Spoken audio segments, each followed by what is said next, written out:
Next topic for the day, cascading drop-down lists, right? We've all seen this. You go to a website, and my example here, right? We're picking a car, right? Maybe on an auto trade or whatever. So you start with the manufacturer. Once you select that, then the next drop-down list is filtered for just models by that manufacturer, and so on. You select the model, and then you can choose trims and things like that. Cascading drop-down lists, where the one choice in one filters the choices available in the next, and so on. Very common type of user interface. Users love it for obvious reasons, right? Well, the same techniques that we did here, where we add an option to an existing drop-down list, work very well for this situation as well. So we're just going to go through a little demo, and fortunately, I have something ready. Right? So here we go. This is just what we were just discussing. This is the example of our doctor or medical office where we could on the fly add a new option to a drop-down list. So it's almost the same technique in code. To keep it somewhat separate and clear, what I decided is I will add a couple of new models and give us some values to search in drop-down lists that would make sense, possibly for a doctor. Now, okay, this doesn't make perfect sense. I mean, you probably want a full address or something, but I wanted to keep it separate from patients so it didn't all get confused together. But really what I've got is country and region, right? Now, I have to confess I stole, I made good use of some online resources where I could also get some data to populate and seed with. So I followed these basic layouts for the two model classes, right? So our country class. Okay. Notice this is kind of fun. Instead of an integer identity, we actually have a string as the primary key, right? Which we identify just with the attribute key. And ISO 3, so that's the ISO standard 3-character code for countries. So might as well use this. It's a guaranteed unique international standard code system for countries in the world, right? So use what's out there as an established uh, standard, and you're often best off. So it's kind of fun as well to play with something that isn't the good old integer identity once in a while. So I just set a display name because we'll obviously at some point probably have to maintain it and make a controller, which I didn't even bother with for today, right?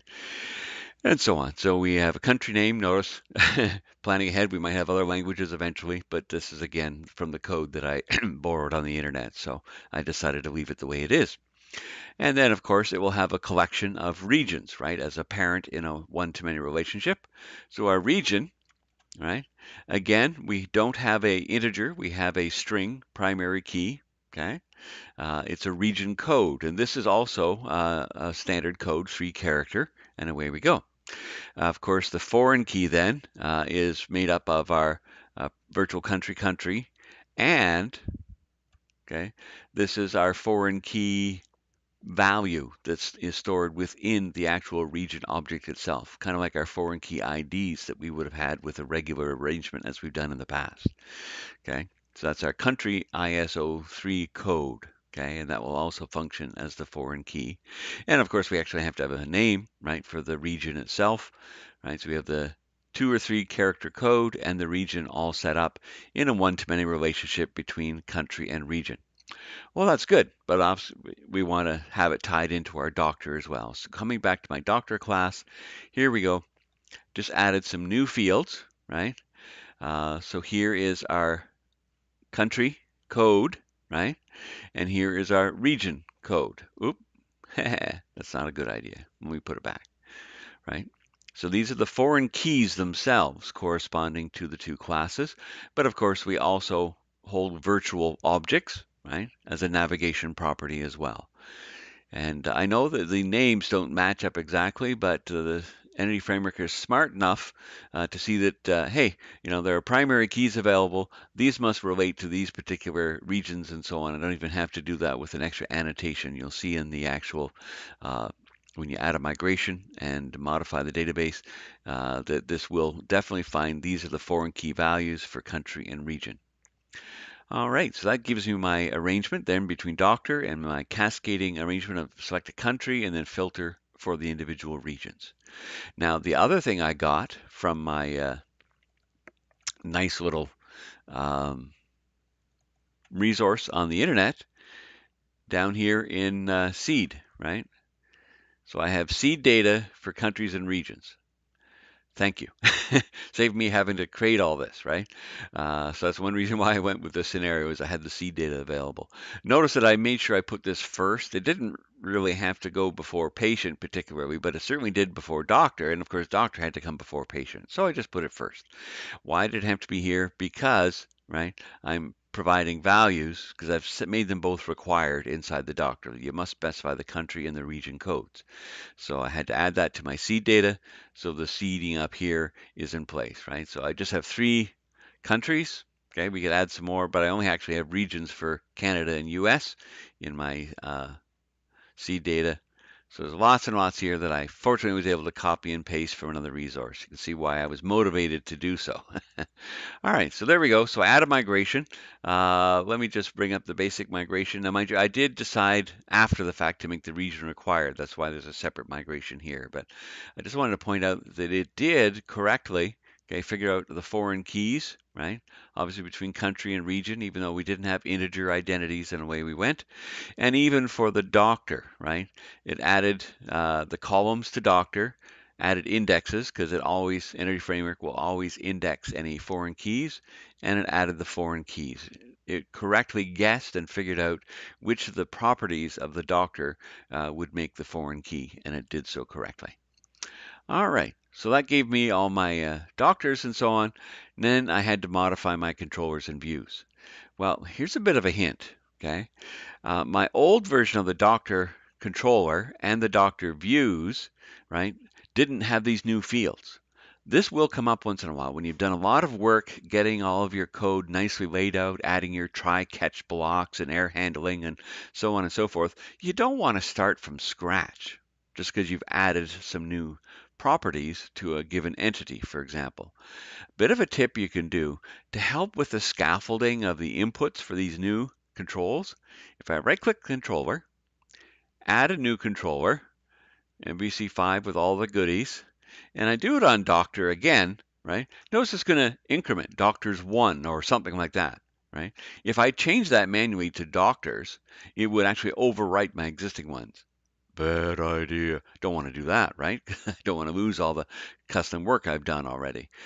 So I would just go ahead and let it do this. I'm going to reference that as well. And I'll click add. And I'll just delete this when I'm done. But the advantage is that now, you see, it's giving me the kind of dot includes that I need to copy and paste.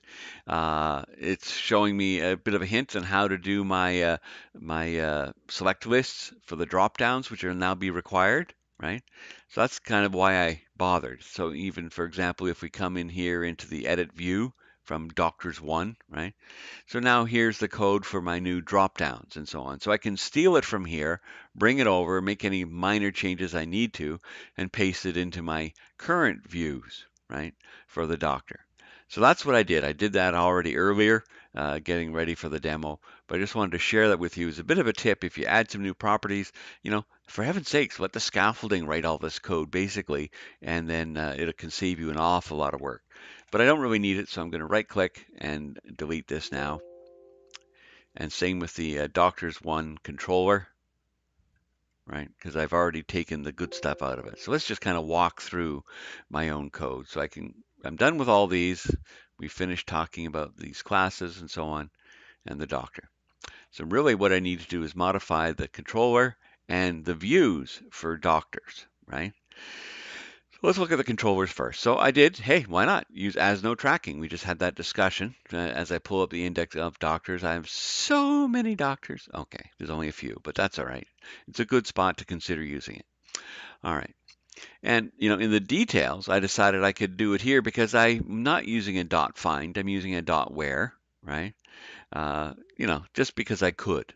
It really doesn't make sense because I'm returning a single one. So no tracking isn't going to make a huge measurable amount of difference. But just want to point out that you actually can if you really want to.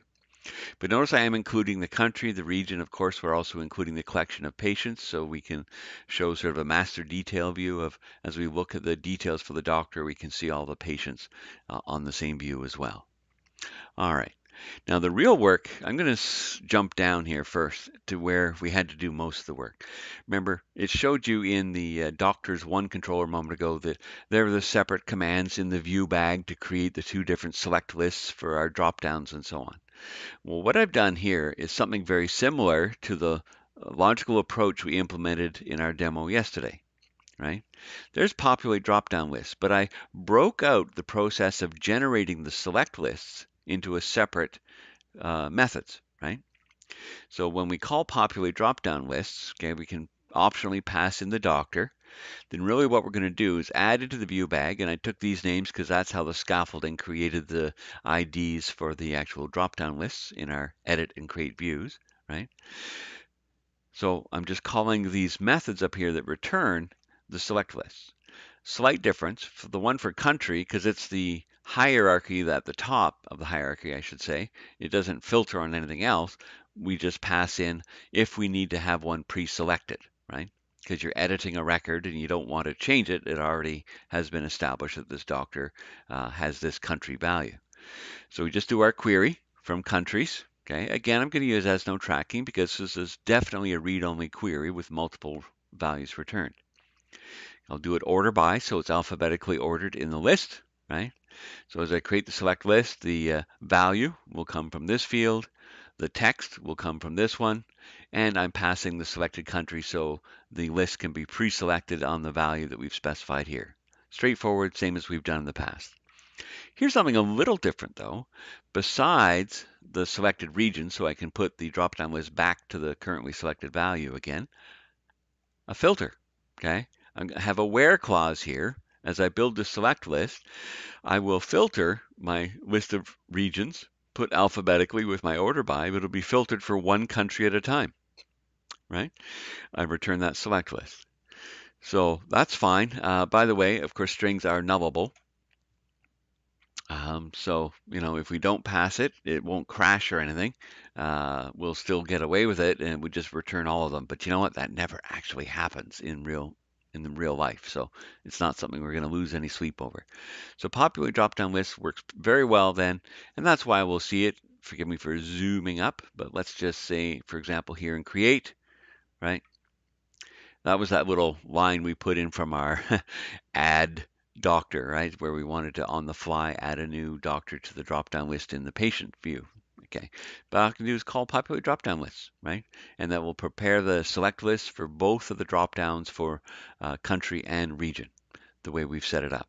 So see, that work we did the other day paid off here again as well. Same thing down here. Populate drop-down list. Of course, this time we have a doctor because this is where we'd be returning to the screen if there was a validation error to continue working on the doctor. So we'd want to, as we prepare the drop-down list, make sure the same value is selected again. All right. So that was the big part was down here. So let's actually go to the view and see how it's used there. So we have two of them, edit and create. It doesn't really matter too much which we start with. So I'll start with create. So here is where you can see I cut and pasted and copied this code from the other controller and I let the system scaffold it for me. The only thing I did is I fixed, this wasn't quite right. It said country ISO 3 or something like that. So I changed it to just country. That will be the label, okay, beside the drop-down list. And I did add here select a country as an option at the top, right? And away we go. Okay, so country and region, that code is directly from there. All right, now of course, there's an event we want to respond to. Basically, with this drop-down list, whenever we select a new country, right, we want to grab the changed event of the drop-down list, or the select in HTML, the select element itself.